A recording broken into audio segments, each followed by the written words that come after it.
Hey, everybody. This is your daily dose of all things royal. Welcome back, my gorgeous, good looking friends. Well, today the Telegraph released this article, and I felt that it would be important to share it with you because the race card is being brought up again. So, this whiny, D-list nobody continues to pull this race card out as if King Charles has nothing to do with his time. So, the article says, the Duchess of Sussex expressed her concerns about unconscious bias in the royal family in a letter to the king, the Telegraph can reveal. It is understood that the correspondence was sent in the wake of the March 2021 Oprah Winfrey interview, in which the Duchess alleged that a member of the royal family had speculated about the color of her unborn son's skin. So, Victoria Ward is the author of this article that was written in the Telegraph today. Now, I'm not familiar with this journalist to know where she got the sources to write this article, but for the most part, I see that she does support the monarchy and she has done investigative journalistic work for the story around Sleazy E and Maxwell. So, I'll leave it at that, but let me continue saying what she wrote in this article. She continues to write and say that a source has said that the Duchess feels that she has not received a satisfactory response to her concerns, and that is believed to be one factor in her decision not to attend the coronation on May 6th. Now, I call BS on this because all of a sudden now we're using the unconscious bias narrative when we all know very well that in 2021 she was screaming racism at the top of her lungs. Now, this next part is news to me. It is understood that her letter was sent in reply to one from the king. He is believed to be the only senior member of the family to make contact with the Duchess after the interview. The Prince of Wales, he is understood to have expressed sadness over the chasm that has emerged between the two sides of the royal family. He is said to be disappointed that the Duke and Duchess felt the need to make such high profile and damaging allegations. So here is my immediate reaction and thoughts on this is that Meghan is forcing the hand of the king to reply publicly. And what I find highly irritating is that if the family did try to reach out from behind the scenes and have done so far all that they can, and it's still not good enough, then why are they allowing this to continue? I mean, I guess it really is doing the job that it's supposed to do, such as gaslight the world into being frustrated now with the king for not replying back to Meghan. But you know what? He doesn't have to do that. He doesn't owe Meghan anything anymore. And, if somebody from the king's camp is listening, ignore it. This nonsense is more of pollution in the media space to the public. So the source that's providing this information to this journalist says that the letters make clear the identity of the senior member of the family who made the comment. It is understood that both the king and the duchess acknowledged that the individual's remark was not made with malice. The duchess is believed to have thanked the king for his words because she is such a kind and compassionate and polite woman. Not. The Duchess's letter is also said to suggest that she had never intended to specifically accuse the individual involved of being a racist, but was raising concerns about unconscious bias, as so now is the narrative. Folks, this is all more of this PR narrative BS. Why didn't they put their foot down from the very beginning and issue a statement to the world saying that this was not what they meant in the interview? But no, because guess what? In the interview, they were attacking the family for being racist. Whether they want to admit it or not, they know very well what they were doing. I don't know about what you're thinking, but what I'm thinking is that this article feels like a gaslighting article. And what I don't understand is why people are continuing to entertain whoever these sources are with these false narratives that most likely is being put out by Meghan herself. So now she's all trying to make it look like the king was soft and reached out to them because he's compassionate and, values Meghan? BS. He probably wrote to her and said, "Look, I didn't like what you were doing here on this. Our family has treated you well, and you chose to still make allegations that are simply not true." Oh, the article gets better. However, it is understood that she does still consider the comment to be racist. One royal source suggested that while the exchange was warm in tone, it had not eased the tension between the two sides. The Duchess is understood to feel that concerns she has raised, which crucially include the way in which bullying complaints against her were handled and the allegation that neglect by the institution led her to take her life, have still not been resolved. I'm telling you, Meghan is a real piece of work. To be honest, that this is being put out by her. At least I believe it. So it was confirmed earlier this month, as we know, that she's not going to the coronation. And the desire to put her own family first by staying with Prince Archie on his 4th birthday, which falls on the same day, was said to have been the deciding factor. Oh, that's rich. Oh, and they add here that she also wanted to protect herself by sidestepping the inevitable criticism and attention that her appearance would have provoked. Don't flatter yourself, Meghan. Believe it, there would have been a candle ready and strategically placed to block your ugly, smug face out of view. So they say royal sources indicated that they had never expected the Duchess to fly over for the occasion, aware that her private correspondence with the king had not been enough to prevent further mudslinging from the Sussexes. I gotta be honest, that they leaked this information. If Meghan wrote a letter, which I do recall back when the Queen passed away, she wanted to see the king, and I believe that she wrote him a letter. Now, Meghan doesn't really understand that it wasn't an appropriate time to talk about herself and her issues, but obviously it's all about Meghan because that's all Meghan thinks about. So, you know what? No surprises there. She was never going to consider flying over to support her husband because she's selfish. So the author continues to write, while the issues raised during the racism row have never been resolved, the Duchess is said to have moved on and does not hold a grudge. Bullshit. Anybody really think that Meghan is not seething, that she's not getting any response from the family, or at least not getting the reaction that she thought she was going to get, especially after the 6-part shitflix train wreck that they put out there? I do believe that she was that delusional to think that her narrative, her truth, aka her lies, were going to be believed by the world. And when they weren't, and their popularity sank to the bottom of the ocean, she then said, well, we need to come up with a new narrative. And let's not forget the race row that her and her Sussex squad that they fund and support had created this whole backlash onto Lady Susan Hussey unwarranted by Fugazi Nagazi, the woman from Sister Space. The article goes on to say that the palace is also aware of the Sussexes' frustration that initial email correspondence about the coronation made no reference to their children and their potential involvement. The omission only fueled their feeling that their family plays second fiddle to the Waleses.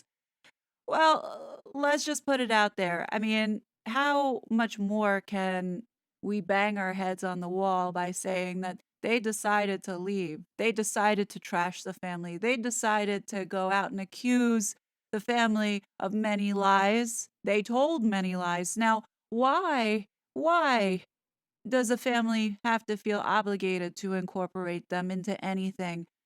They're lucky to even be mentioned in the Coronation souvenir book. I think personally, this is Meghan trying to continue this narrative and keep it going. But guess what? People are tired. And quite frankly, we don't care. We don't care to hear how hurt you feel. If it's such a big deal to have family in your life, why not go foster your family with Meghan's side of the house? Oh, that's right. They can't offer anything to Meghan right now. And the fact that she is being so lovey-dovey to King Charles and so understanding is because she knows that he has the power that she wants. And you know what? I hope he does not fall for it. But maybe she understands that something is coming their way after the coronation that involves revealing the real situation with those children and the birth, allegedly. And you got to think about the timing of this article coming out today, right after the release of this photo of the late monarch with all the grandchildren, sans the two invisible children. So, of course, they're playing off of this to make them look like victims once again, and how cold and cruel the family is, and don't want Archie and Lilibet because they're biracial, because they're so racist. I can almost tell what the Sussex squad idiots are probably pumping out for their master. Now let's think about the strategic timing of Meghan having Lilibux getting baptized and then announcing Prince Archie and Princess Lilibet, when they could have done that as soon as the Queen passed away. They could have started using it. It does say here that following the late Queen's death, the Duke and Duchess confirmed that they would like their children, Archie 3 and Lilibet 1, to use the Prince and Princess titles they had automatically inherited. Now, of course, they wanted it recognized, and they were frustrated that the palace's delay in recognizing the children's elevated status caused frustration, not least as the Prince and Princess of Wales titles and those of their children were swiftly changed upon the late Queen's death. Now, allegedly, this journalist is saying that tensions with Charles were soothed when the king did eventually reach out to his son, and the pair had a heart to heart shortly before the Duke confirmed his attendance at the coronation. But there was no such overtures to Meghan, with whom relations with the Prince and Princess of Wales remain at rock bottoms, and rightfully so. I mean, I can't imagine that Meghan thinks that the Waleses, Catherine and William, need to bow down to this bitch who slammed the family and accelerated the death of two beloved family members. Let's not forget that. And I think part of the problem here with these one-sided stories is that they don't call out exactly the truth and what really happened. They slammed the family. They never once took accountability for their bad behavior. But yeah, we're just going to continue to keep sweeping that under the rug, and the constant attacks are going to continue on to Prince William and Catherine. Because you know what? Meghan has a bone to pick because she wants to be them. That's really it. She is so jealous and so seething that she's not getting treated the same, if not better, than the next in line to the throne. I'm sorry, Meghan, but it's never going to happen. Now, this is the part of the article where I know that this journalist is writing for the Sussexes. It says, the Duchess told Winfrey that several conversations had taken place between the unnamed member of the royal family and the Duke about what the unborn son would look like. She told the U.S. broadcaster it was safe to assume that there were concerns about his skin tone. She declined to name the person involved, saying, I think that would be very damaging to them. As if everything else that she was saying was going to be kosher, right? And of course, this journalist decides to only put one side forward and forget to mention that Harry then came on and said that it was one conversation that happened before they were even married and before Meghan was even pregnant. So, how can anybody take this seriously or credible? And of course, this article has to emphasize that the Duchess did not use the word racist about the incident during the interview. Well, no, she didn't have to use the word racist, but she implied it. And that's all that matters. And if they didn't mean it, then why didn't they correct it from the beginning? Again, why is this journalist not stipulating and writing those facts? Now, this whole unconscious bias excuse is such a joke. We know that they were backpedaling, especially when Harry went on ITV and spoke to Tom Bradby, the comment that Harry made about it being unconscious bias was considered an olive branch from the Duke to his family, and as an apparent about turn after the palace was engulfed in a race crisis in the wake of the claims. I'm sorry, but that was no olive branch. An olive branch would have been, I'm sorry. Yes, we said some really hurtful things and I regret it. But no, they're so arrogant and so self entitled that they honestly believe that if they make up these stupid excuses, that people are dumb enough to believe it. Well, Harry, we don't believe it. We still think that you and your wife are treacherous. And to be honest, don't trust either of you. So the article finishes up and says, the king has long championed multicultural Britain and firmly believes it is his role to protect and celebrate such diversity. He has recently given his backing to a research project into the royal family's historical links to the slave trade, having previously expressed his personal sorrow over the suffering of transatlantic slaves. It has raised the prospect that the king might even be prepared to pay reparations, although the palace has insisted it's too early to discuss it. The Duchess has expressed disappointment at the lack of support she has received from the institution during her time as a working member of the family, when she felt she was subjected to a volley of racist abuse from which she was unable to protect herself. The simmering resentment was only exacerbated following the death of Elizabeth II, when the Sussexes felt they were treated appallingly by the royal family. A failure to personally inform the Duke that his grandmother had died before putting out a public statement was followed by an apparent about turn over the Duke's right to wear military uniform and an invitation sent in error to a state reception at Buckingham Palace. Despite putting on a united front with the Prince and Princess of Wales, when the foursome greeted well wishers in Windsor, the tension behind the scenes was palpable. I hope you guys see what Meghan and Harry are doing. They are now positioning, and we've seen multiple articles come out in making Catherine and William now look like the bad people. Of course, they're kissing up to King Charles because he's the one with the power. But at the same time, they're going to do whatever they can to sabotage Prince William and Princess Catherine because they are so jealous and envious of where their trajectory is going. They want that because their trajectory has literally been flushed down the toilet because of Meghan being such a liar and a conniving little snake.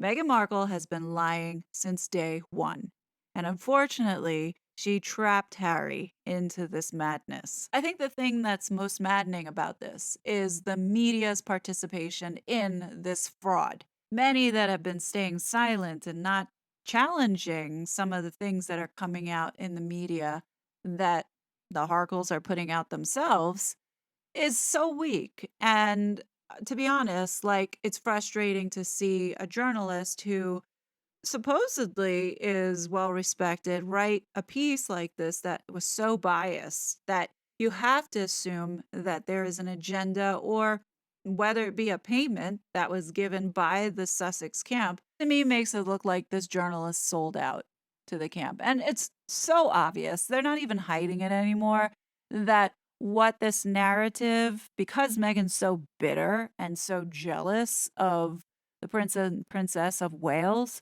that she has to make it look like they are the mean ones and that they are favored over her and her invisible children that she has purposely kept away from both sides of the family. You gotta wonder, the PR folks that are behind Meghan and Harry, if they're equally as delusional as Meghan is. Because when you're pushing out a narrative now that Meghan wants to heal the rift and wants her children to desperately have a relationship now with King Charles, you scratch your head and you say, well, what happened to her own father? Like, I find it makes Meghan look even that more calculating and that more of a user and that much more superficial To which, you call out and you say, well, why would King Charles now give her any time of day when she won't even have the empathy or compassion to give the time of day to a grandparent who wants to spend time, who has the time, and is desperately looking to meet them? I find that that is cruel in itself in what this witch is doing. When you think about it, I think many of us, all we want to see is for justice to be served. Because it's not okay to lie, it's not okay to cheat, it's not okay to steal, as well, it's not okay to be manipulative and cause stress to other people and posing harm to others, which is exactly what Meghan and Harry have been doing. And whether or not you take them seriously, the reality is that they are causing harm to others. I think why we're so angry is that with all these types of articles that come out, they do gaslight the public because it's almost like on purpose, their behavior is being accepted in society. Like the lies that they told on Oprah interview, the lies that were told in the shit flicks, the lies that were told in Spare, the lies that they were told in everything that they have done has not been challenged or accounted for. And this is why I think the public is so frustrated with the king, is because it appears to us that nothing is being done. And they're going to continue to keep doing this. What I guarantee is going to happen is we're going to see more and more of these kinds of articles leading up to the coronation. And they're going to be positioning Meghan and Harry as being the victims and being ousted by this family who is so cold and so cruel. But wait for it, folks. I mean, they've started to position this narrative of making Prince William and Princess Catherine look like the bad ones. All because Meghan is jealous as can be, but also to paint this shadow over the family because they are doing their job, as opposed to Meghan and Harry, who didn't get what they wanted. And that is causing them to act in this manner, which I don't understand why the king does not put his foot down. In my opinion, after I've thought about this, I think neither should be allowed to go to the coronation. I think the king should have turned Harry down in attending because of what he did. Like, that in itself should have been punishment. And, requesting and demanding for an apology? Get out of here, man.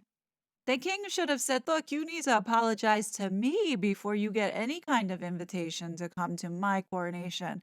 Because technically, the couple needs to apologize to the family, not the other way around. But hey, it is what it is. And we're going to have to deal with this all the way up until the coronation. But what do you guys think? Be interested to know. Leave your thoughts below. And as always, I will be back with more content. But until then, please be safe, and I will talk to you later. Bye.